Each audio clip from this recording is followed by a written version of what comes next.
Bismillahirrahmanirrahim. Assalamualaikum warahmatullahi wabarakatuh. Perkenalkan, nama saya Dede Delebara dan ini video pertama kali saya buat untuk salah satu tugas mata kuliah saya di Sistem Komputer dan Jaringan. Oke, pada kesempatan kali ini mungkin akan menjadi satu video yang kurang profesional ya, karena bisa dibilang ini pertama kali saya membuat video dan saya akan membahas satu materi yang cukup menarik ya, yaitu dari sebuah jurnal teknologi. Nah, jurnal teknologi ini kita akan membahas terkait dengan isu yang lagi ngetren saat ini. Oke, isu apa? Kita akan mulai. Pada kesempatan kali ini saya akan menganalisis sebuah jurnal. Jurnalnya ini cukup menarik ya, tentang teknologi ya, yaitu tentang Generate AI dan IoT. Atau kita bisa singkat namanya GIoT. Generative IoT. Nah, jurnal ini ditulis oleh Farshad Firozi dan kawan-kawan tahunnya 2026 di Jurnal Digital Communication and Networks, dipresentasikan oleh saya sendiri, Dede Delebara. Jadi ini adalah salah satu tujuan presentasi kita. Presentasinya adalah memaparkan konsep, cara kerja, arsitektur, serta kontribusi utama GIoT sebagaimana dibahas dalam jurnal. Dan ini adalah tadi ya jurnal yang tadi saya sudah sampaikan di awal video. Nah, kita akan mulai, yaitu pengertian dasarnya. Jadi apa sih IoT? Sebelum kita berbicara lebih jauh tentang GIoT, kita mesti tahu dulu nih, apa itu IoT atau Internet of Things. Jadi Internet of Things adalah jaringan perangkat fisik yang saling terhubung melalui internet. Nah, maksudnya adalah salah satu hardware, di mana hardware ini mempunyai fungsi tertentu, kemudian kita bisa integrasikan ke dalam satu sistem yang bisa kita hubungkan ke internet. Nah, biasanya IoT ini tugas umumnya adalah mengumpulkan data. Jadi perangkat penangkap data dari lingkungan ataupun dari satu kejadian tertentu, kegiatan tertentu atau aksi tertentu melalui sensor-sensor yang ada di dalamnya. Kemudian dari hardware tersebut dia akan bertukar informasi. Jadi informasi tersebut bisa membuat perangkat bisa saling terhubung, saling terhubung atau saling berbagi data satu sama lain. Nah, kemudian IoT ini juga bisa dikendalikan jarak jauh. Perangkat dapat dipantau dan dikendalikan dari mana saja. Nah, IoT sendiri itu pertama kali ada, tapi mungkin kalau ada yang punya informasi lebih awal silahkan. Jadi dari informasi yang saya dapat itu tahun 82. Jadi yang pertama menggunakan IoT itu di sini ada mesin Coca-Cola. Dia bisa ngirim status isi dari minumannya. Dilanjutkan di tahun 99. Jadi istilah Internet of Things ini diperkenalkan oleh Kevin Aston. Mungkin dulu namanya bukan IoT. Nah, setelah ditemukan sama Kevin Aston ini baru terkenal namanya IoT. Kemudian IoT digunakan secara luas pada sektor industri tahun 2010-an. Sampai dengan saat ini ada beberapa contoh seperti smart home, smart city, smart farming, smart healthcare, sama logistik. Nah, itu sebagian udah menggunakan IoT. Jadi penerapannya itu yang biasa umum sering kita temukan di kehidupan sehari-hari ya. Itu ada CCTV online, ada smart lamp, ada smart dot lock, kemudian ada smart AC, ada GPS tracker, sama meteran PLN. Nah, itu jadi meteran PLN itu udah pakai konsep IoT ternyata, teman-teman. Nah, kita berbicara IoT, IoT model lama biasanya dia ini tugasnya hanya ngirim data, hanya sebatas ngumpulin data terus ngirim, punya data kirim, ya. Dan si IoT ini belum ada metode yang bisa bikin dia mikir. Jadi cuman tugasnya ngumpulin data, kirim server, ngumpulin data, kirim dari server. Kemudian aturannya sederhana, biasanya cuman iya, tidak, mati, nyala, putus, nyambung, misalnya gitu. Jadi dan dia pun nggak paham konteks sekitarnya karena perintahnya sekali lagi sederhana, seperti tadi, jika maka, gitu kan, hidup mati, seperti itu. Jadi berdasarkan keterbatasan ini, yang tadi tuh ya, yang 4 poin ini, akhirnya para ilmuwan itu mulai nih berpikir bagaimana caranya untuk mendapat inovasi yang baru, yaitu tentang GIoT.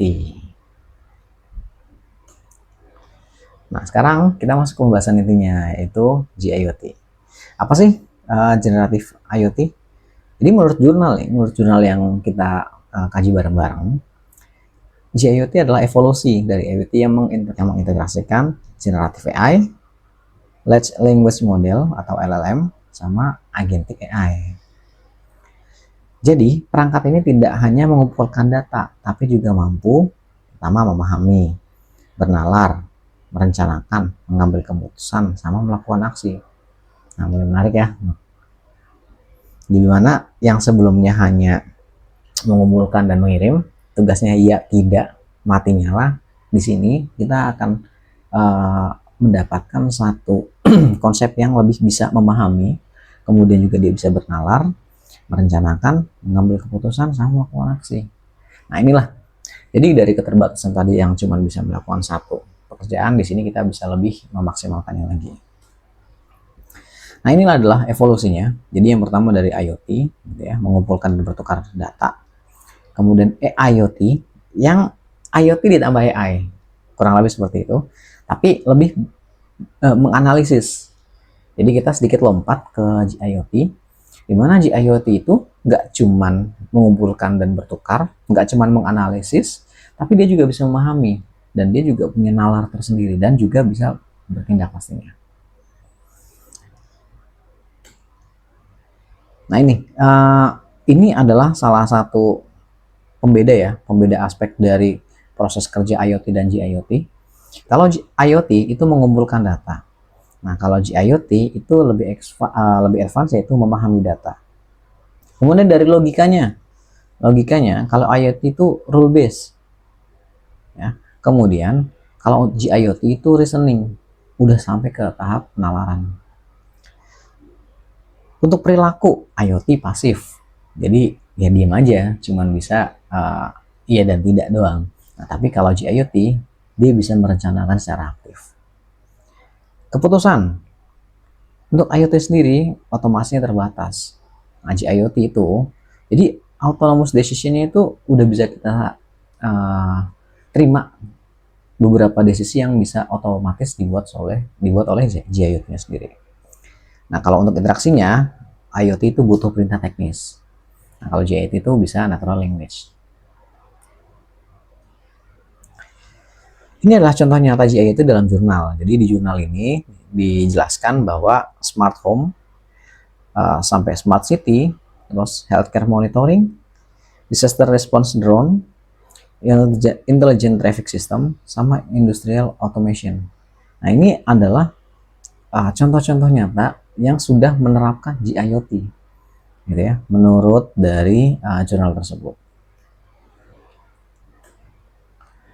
Jadi untuk studi kasus yang smart home, nah kalau IoT biasa, dia hanya membaca suhu yang 35 derajat Celcius, AC otomatis menyala, gitu ya.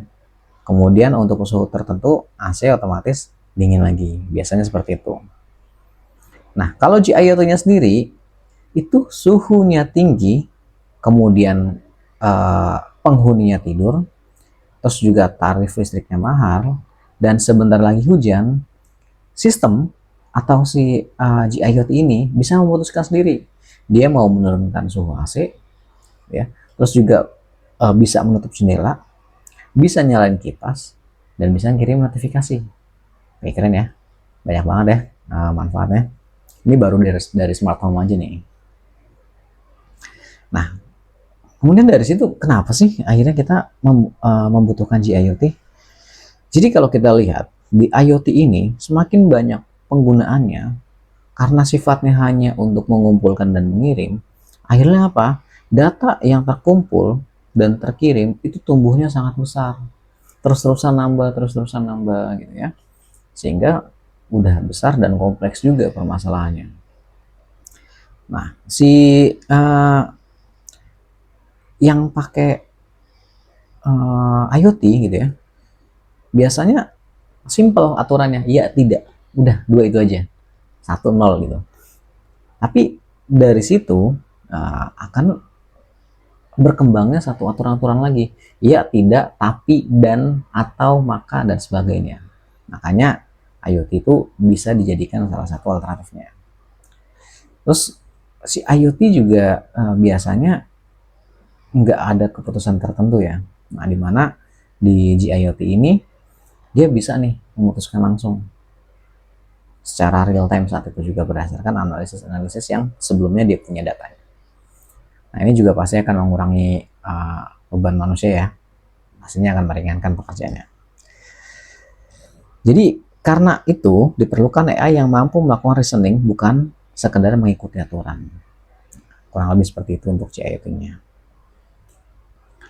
Ini adalah alur kerja sistem GIoT ya, berdasarkan jurnal yang kita baca. Jadi dari si IoT device gitu ya, IoT device-nya itu punya satu sensor, di mana sensornya ini bertugas mengumpulkan data. Biasanya sensor ini bisa sensor gerak ya, bisa sensor warna, bisa sensor kecepatan, bisa sensor suhu gitu, dan macam-macam. Nah, dari sensor ini dia akan memberikan data ke dalam koordinator nih. Dari koordinator ini adalah otak dari sistem si GIoT itu sendiri.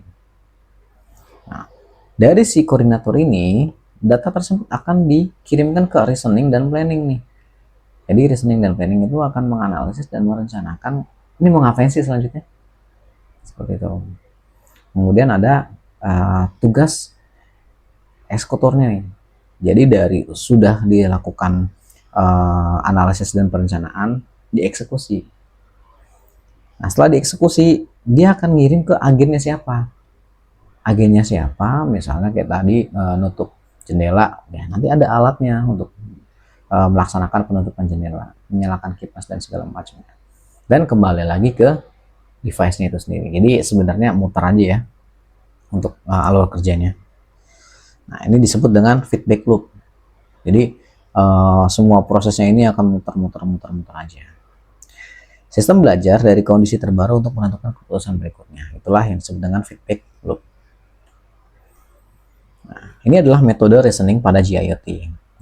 Jadi berpikir langkah demi langkah, kemudian adalah menjalankan banyak kemungkinan, berpikir sambil bertindak, membuat rencana dahulu, bernalar melalui kode Python. Kemudian metode yang baru di jurnal itu adalah grab, reasoning, planning, feedback, adaptasi real time. Jadi kesimpulan penulis, XGD paling cocok untuk IoT karena lingkungannya selalu berubah.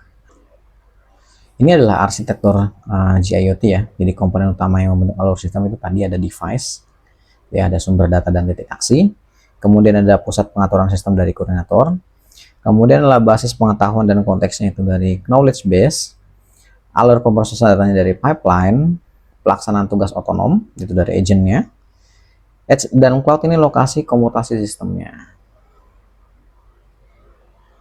Nah, jadi biasanya kalau kita mau menerapkan GIoT itu ada strategi deployment nih, mulai dari edge-nya gitu ya, respon cepat, privacy tinggi, nah cuman hardware terbatas.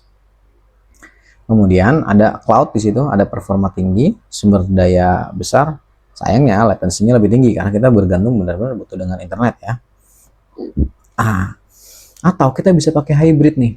Nah, ini lebih apa namanya? lebih memungkinkan ya, karena menggabungkan edge dan cloud nih. Terus performa dan privasinya juga seimbang. Jadi pendekatan ini yang lebih ideal dengan kita bisa lakukan hybrid. Oke. Selanjutnya, ini adalah kelebihan dan kekurangan GIoT. Dimana kelebihannya pasti dia lebih cerdas, gitu ya, mampu reasoning, natural language, dan segala macam kelebihannya.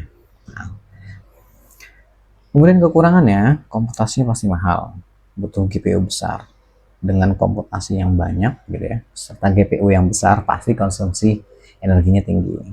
Kemudian ada isu privacy juga sama isu security-nya juga.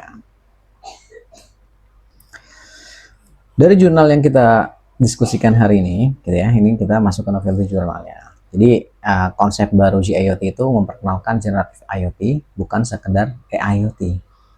Arsitekturnya lengkap, ada blueprint GIoT yang komprehensif, masih jarang dibuat. Integrasi reasoning menggabungkan COT, TOT, React, PS, POT, hingga XDG. Nah, usulan XDG itu framework reasoning berbasis graph, novelty terbesarnya. Roadmap risetnya itu deployment, security, tiny LLM, edge, hingga sustainability. Jadi potensi pengembangan GIoT ke depannya itu kita masuk ke arah, bisa juga kita masuk ke arah logistik ya. Ada driver AI, ada smart routing, warehouse AI, dan segala macamnya. Bisa kita masuk ke healthcare juga, ada AI dokter assistant, walaupun sekarang mungkin bisa ya dengan AI yang terbaru, tapi di sini kita bisa lebih spesifik. Agriculture, gitu ya, kemudian ada education, transportation, sama manufacture. Nah, ini adalah sektor-sektor industri yang bisa kita kembangkan untuk GIoT-nya. Oke, kita masuk di pembahasan terakhir, yaitu di kesimpulannya, pendapatnya. Jadi, kesimpulannya adalah IoT itu berkembang menjadi IoT, di mana yang tadinya cuma bisa menjalankan ya dan tidak, jika maka sekarang sudah berkembang untuk bisa bernalar, bisa mengambil keputusan, dan segala macamnya. Kemudian GIoT memadukan generative AI dengan IoT. Jadi nggak cuma sekedar ada AI-nya juga, nggak cuma sekedar menganalisis, tapi juga bisa melakukan perintah di situ, bisa melakukan eksekusi. Mampu reasoning, planning, automation, sama decision ya. Itu yang tadi kita bahas, di mana dia bisa merencanakan, dia bisa menganalisis, dia bisa mengotomasi sebuah pilihan. Jadi kontribusi utamanya itu arsitektur GIoT sama framework XDC. Nah, ini berpotensi menjadi fondasi sistem cerdas ya, di masa depan ya pastinya. Nah, jadi GIoT adalah revolusi yang sangat menjanjikan, namun implementasinya masih sangat menghadapi tantangan yang besar. Pertama, biaya komputasinya yang mahal, keamanannya, konsumsi energi, dan keandalan RM-nya. Beberapa tahun ke depan, hybrid edge cloud kemungkinan menjadi pilihan utama bagi para industri, karena pasti akan mempertimbangkan mungkin efisiensi, mungkin juga efektivitas produksi, yang pasti revenue, dan lain-lain. Mungkin itu aja, sekian dari saya, Dede Dalubara. Terima kasih, mohon maaf apabila dalam semua penyampaiannya masih banyak kekurangan, kesalahan, karena ini pertama video saya membuat untuk bisa saya upload, dan mungkin juga banyak komunikasi atau kata-kata saya yang kurang tepat dalam pengucapannya.